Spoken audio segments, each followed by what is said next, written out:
Welcome to the Slop Temple. We pray this video helps. You start by ensuring your channel and AdSense are linked and verified. That allows payments and campaign tracking.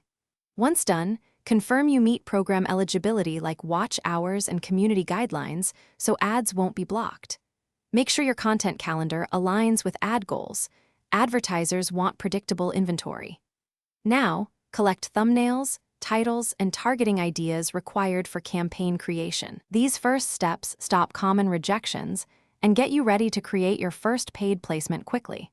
Open Google Ads and create a new video or discovery campaign depending on your goal. Choose brand awareness, leads, or conversions. Then set a daily budget and pick bidding CPV for views, CPM for impressions. This affects cost and optimization. Next, define targeting. Demographics, interests, placements, and keywords so your ads hit the right audience. Upload your 15 to 30-second creatives and companion banners. Then connect tracking pixels and conversion tags so results feed back into optimization. You launch the campaign and watch early metrics closely. View rate, CTR, and conversion costs tell you what to change. Once you see trends, /B test thumbnails and creative, tighten targeting, and adjust bids to control CPA.